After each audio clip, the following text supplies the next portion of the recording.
Hello viewers, welcome to my YouTube channel learn with Joy. তো আজকের ভিডিওটা যারা মাধ্যমিক 2026 সালে দেবে তাদের জন্য খুবই গুরুত্বপূর্ণ। এই ভিডিওতে আমি তোমাদের গণিতের উপপাদ্যের সাজেশান দেবো। একদম সায়েন্টিফিক পদ্ধতিতে আমি সাজেশানটা তৈরি করেছি এবং এখান থেকে পরীক্ষা আসার সম্ভাবনা একদম 100%। এত জোর গলায় বলতে পারছি কারণ আমি টেস্ট পরীক্ষায় যে সাজেশান দিয়েছিলাম সেখান থেকে তোমরা কিন্তু 100%ই কমন পেয়েছো এবং এখানেও কিন্তু তার ব্যতিক্রম হবে না। টেস্ট পরীক্ষায় বিভিন্ন স্কুলে বিভিন্ন প্রশ্ন ছিল, কিন্তু ফাইনালে একটাই প্রশ্ন, সবাই পরীক্ষা দেবে। ভিডিওটা শেষ পর্যন্ত দেখবে, আমি যে যে কথাগুলো বলবো তাহলে তোমরা ব্যাপারটা কিন্তু পুরোটা বুঝে যাবে। আর এবং এর আগের ভিডিওতে আমি কিন্তু গণিতের মাস্টার প্ল্যান তোমাদের দিয়ে দিয়েছি, ঠিক আছে, কিভাবে তোমরা এই লাস্ট কদিন পড়বে এবং 90% প্লাস নাম্বার পাবে। তো ওই ভিডিওটা অবশ্যই তোমরা দেখে নেবে, আমি ডিসক্রিপশন বক্সে লিঙ্ক দিয়ে দেবো। আজকের ভিডিও তোমাদের আমি উপপাদ্য সাজেশন দেবো। তো দেখতে পাচ্ছ উপপাদ্যে তোমাদের 6টি অধ্যায় আছে, অধ্যায় 3, 7, 10, 15, 18 আর 22, ঠিক আছে, এই 6টি অধ্যায় আছে এবং এখানে আমি পেজ নাম্বারও লিখে দিয়েছি, কত পেজ থেকে কত পেজে তোমরা বইয়ে পাবে এবং কত সালে কোন অধ্যায় থেকে এসেছে। যেমন 2017 সালে হচ্ছে তোমাদের অধ্যায় 15 থেকে প্রশ্ন এসেছিল 41 নম্বর উপপাদ্যটা। 2018 সালে তোমাদের 15 নম্বর অধ্যায় থেকে 40 আর হচ্ছে 18 নম্বর অধ্যায় থেকে 48, এই দুটো উপপাদ্য এসেছিল। 19 সালে হচ্ছে অধ্যায় 7 থেকে 37 নম্বর উপপাদ্য এবং অধ্যায় 15 থেকে 42, এই দুটো পরীক্ষা এসেছিল। 20 সালে অধ্যায় 7 থেকে 35-এরটা এবং অধ্যায় 15 থেকে 41-এরটা এসেছিল। 21 সালে তোমাদের পরীক্ষা হয়নি।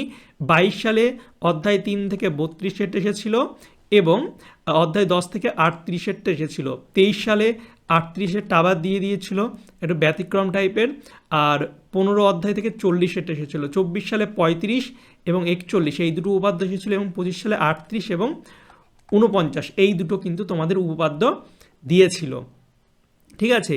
এই বছর তোমাদের পরীক্ষাতে এই তাহলে তোমাদের পিথাগোরাসের উপপাদ্য চলে এসেছে, আসার সম্ভাবনা কম। এবং সেমভাবে দেখতে পাচ্ছ এই বৃত্তস্থ চতুর্ভুজ, এটারও কিন্তু আসার সম্ভাবনা কম। বাকি যে 4টে অধ্যায় আছে, এই অধ্যায় 3, অধ্যায় 7, অধ্যায় 15 এবং অধ্যায় 18, এখান থেকে কিন্তু আসতে পারে। তোমরা একটু বইগুলো দাগিয়ে নেবে, লিখে নেবে, তাহলে কিন্তু তোমাদের বুঝতে সুবিধা হবে।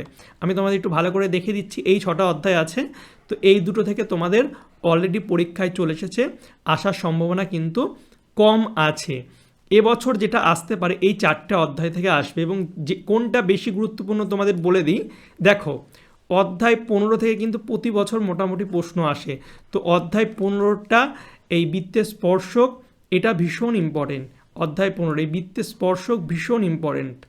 তারপর তোমাদের আর একটা দেখায়, তোমাদের অধ্যায় 15 গেল, সদৃশতা থেকে কোনো প্রশ্ন আসে না, তো এটাও তোমাদের কিন্তু একটা ইম্পর্টেন্ট অধ্যায় হতে পারে। সদৃশতা, এই দুটো অধ্যায় তোমাদের ইম্পর্টেন্ট হতে পারে। এবং তোমাদের এই অধ্যায় 3 থেকেও তেমন প্রশ্ন আসে না, তো অধ্যায় 3-এরটাও কিন্তু ভালো ইম্পর্টেন্ট হতে পারে। তো এই 3টে সব থেকে বেশি ইম্পর্টেন্ট, এটা আমি 1 নম্বরে রাখবো, এটা 2 নম্বরে, এটা 3 নম্বরে এবং এই অধ্যায়টাকে আমি 4 নম্বরে রাখবো। তো এই 4টে অধ্যায় তোমরা যদি ভালো করে করো তাহলে কিন্তু তোমরা এখান থেকেই কমন পাবে। এবার আমি তোমাদের কোন কোন উপপাদ্যগুলো করতে হবে সেগুলো বলে দেবো, তোমরা তোমাদের বইটা বার করবে এবং যারা দুর্বল ছাত্র ভাবছো খুব কম উপপাদ্য পড়বে তাদের জন্য বলে দেবো যে তোমরা কিভাবে 2-3টে উপপাদ্য পড়েই কিন্তু 100% কমন পাবে। তো অবশ্যই তোমরা তোমাদের যে বইটা আছে সেটা বার করো এবং আমার সঙ্গে কিন্তু দাগিয়ে নেবে।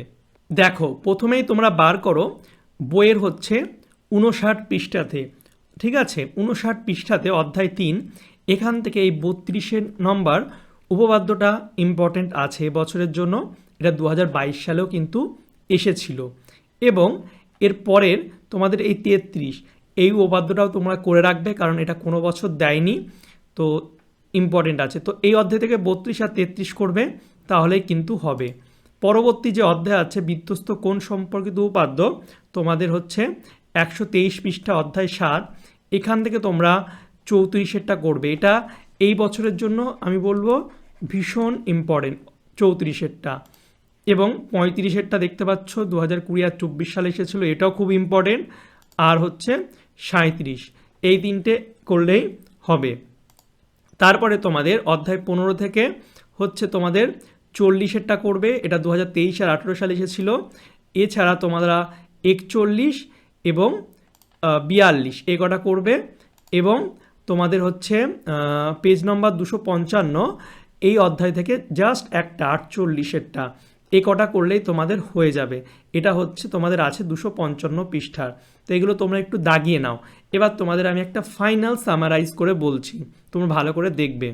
তো দেখো, আমি এখানে তোমাদের সব কিছু লিখে নিয়েছি কোন চ্যাপ্টার থেকে কোন উপপাদ্যগুলো করতে হবে। তো তোমাদের যারা ভাবছো দুর্বল ছাত্র কম উপপাদ্য পড়বে, তাদের আমি বলবো তোমরা এই যে উপপাদ্য 40, 41, 42 এই কটা ভালো করে পড়ো। এর মধ্যে থেকেই তোমরা একটা কিন্তু কমন পেয়ে যাবে। সবথেকে বেশি ইম্পর্টেন্ট 42, তারপরে 41, তারপরে 40। আমি পরপর ইম্পর্টেন্ট অনুযায়ী সাজিয়ে দিয়েছি। তো এই তিনটে করলেই তোমরা এর মধ্যে থেকে কমন পাবে। তো ঠিক আছে, এটা 1 নম্বর গেল, এই তিনটে করলে কমন পেয়ে যাবে। যারা ভাবছো একটু বেশি পড়বে, তো এটা তো তোমরা প্রথমে পড়ে নিলে, যদি হয়ে যায় যারা ভাবছো আর একটু পড়বে, তারা জাস্ট এই 48-এরটা পড়ো 2 নম্বরে, ঠিক আছে। এবং যারা ভাবছো এগুলো পড়া হয়ে গেছে তার আর একটু পড়বে, তারা হচ্ছে উপপাদ্য 32-এরটা এবং 34-এরটা এই দুটো করবে, 3 নম্বরে রাখলাম। এবং এগুলো যদি হয়ে যায় বাকি তোমরা এইগুলো করে নেবে, 4 নম্বরে রাখলাম। তো এই 4টে স্টেপে তোমরা যদি এই যে উপাদ্যগুলো দিচ্ছি করতে পারো, তোমরা 100%ই কমন পাবে। তো যারা খুব দুর্বল ছাত্র তারা প্রথমে উপাদ্য এই যে 1 দিয়েছি 1 নম্বর, 42, 41, 40 এই কটা করবে, এর মধ্যে থেকে কমন পাবে। মাত্র 3টে উপাদ্য, দেখবে এর মধ্যে থেকে তোমরা কমন পেয়ে যাবে। তা এটা যদি হয়ে যায় তারপরে তোমরা এই যে উপপাদ্য 48 সেটা করতে পারো। এটা হয়ে গেলে এই দুটো 32 আর 34 ইম্পর্টেন্ট, খুব ইম্পর্টেন্ট। 32-এরটা কোনো বছর পরীক্ষাতে আসেনি, সরি 34-এরটা এবছর আসতে পারে। তো 32 আর 34-এরটা 3 নম্বরে করবে। যদি এগুলো হয়ে যায় পরবর্তীতে তোমরা 33, 35, 37 এগুলো করবে, ঠিক আছে। আমি 1, 2, 3 ইম্পর্টেন্ট অনুযায়ী সাজিয়ে দিই। সবথেকে বেশি ইম্পর্টেন্ট 1-এরগুলো, তারপরে 2, তারপরে 3, তারপরে 4। তো এইভাবে তোমরা যদি উপাদ্য করতে পারো দেখবে তোমরা 100%ই কমন পাবে। একটা জিনিস তোমরা মাথায় রাখবে, মাধ্যমিক পরীক্ষা কিন্তু তোমাদের একবারই হয়। তো কেউ কোনো স্যারের দেখে যে দুটো উপপাদ্য পড়ো এর মধ্যে কমন পেয়ে যাবে, এর চক্করে কিন্তু তোমরা পড়বে না। এর চক্করে তোমরা যদি পড়ো তাহলে কিন্তু তোমরা 100% ফেসে যাবে। কারণ যদি পরীক্ষায় না আসে তাহলে তোমার 5 নম্বর কিন্তু চলে যাবে। ব্যাপারটা বুঝতে পারছো? কারণ বছরে একবার পরীক্ষা হবে, তোমাদের মাধ্যমিক পরীক্ষা এখনও 50 দিনের বেশি আছে। আমি যেভাবে বললাম সেভাবে তোমরা পড়ো, দেখবে এর মধ্যে থেকে তোমাদের 100% হবে, ঠিক আছে। কারণ আমি সিকোয়েন্স অনুযায়ী সাজিয়ে দিয়েছি। কোনো স্টুডেন্ট যদি দুর্বল হয়, সে যদি 1-এরগুলোও পড়ে চলে যায়, মাত্র 3টে উপাদ্য সে কিন্তু কমন পেয়ে যাবে, এর মধ্যে থেকে দেবে। কিন্তু যারা ভাবছে রিস্ক নেবে না তারা আরেকটু পড়ো। যারা ভাবছো আরও ভালো করে পড়বো, আমার হয়ে গেছে, সময় আছে, তাহলে আমি এগুলোও পড়ি। তারপরে আরও সময় থাকলে পড়ো, না সময় থাকলে তোমাদের পড়ার দরকার নেই, 1-এরগুলো পড়লেই এনাফ। তো এইভাবে যদি তোমরা পড়ো, আমার বিশ্বাস তোমরা কিন্তু কমন পেয়ে যাবে, ঠিক আছে। এর পরবর্তী ভিডিওতে আমি তোমাদের সম্পাদ্য এবং প্রয়োগ থেকে কী কী প্রশ্ন আসতে পারে সেগুলো আমি বলে দেবো। অবশ্যই তোমরা ডিসক্রিপশন বক্স চেক করবে, আমি সেখানে কিন্তু লিঙ্ক ভিডিও দিয়ে দেবো। একদম মাধ্যমিক 2026-এর ম্যাথামেটিক্সের প্লেলিস্ট, ওর মধ্যে সব কিছু পেয়ে যাবে। আর ভিডিওটা ভালো লাগলে অবশ্যই লাইক, কমেন্ট, শেয়ার করবে। আর তোমাদের কীরকম ভিডিও লাগবে সেটা আমাকে কমেন্ট করে জানাবে, আমি তোমাদের সব কমেন্টই পড়ি। তো আমি সেই রকম ভিডিও তোমাদের জন্য বানিয়ে দেবো। আর যারা এখনও আমার হোয়াটসঅ্যাপ গ্রুপে জয়েন করোনি, হোয়াটসঅ্যাপ গ্রুপে জয়েন করে যাবে। এবং এই পিডিএফটা যদি লাগে, আমাদের অ্যাপ তৈরি হচ্ছে, আমি অ্যাপটা কমপ্লিট হলেই আমি কিন্তু এই পিডিএফটা অ্যাপের মধ্যে আপলোড করে দেবো, একদম ফ্রিতে তোমরা ডাউনলোড করে নিতে পারবে। আর আমি হয়ে গেলে আমি ডিসক্রিপশন বক্সে কিন্তু জানিয়ে দেবো, বা গ্রুপেও কিন্তু বলে দেবো, ঠিক আছে। তো সেখানে আমি পিডিএফটা শেয়ার করে দেবো। তো চলো বাই, দেখাবে তোমাদের সঙ্গে পরবর্তী একটা ভিডিওতে। Thank you for watching my videos.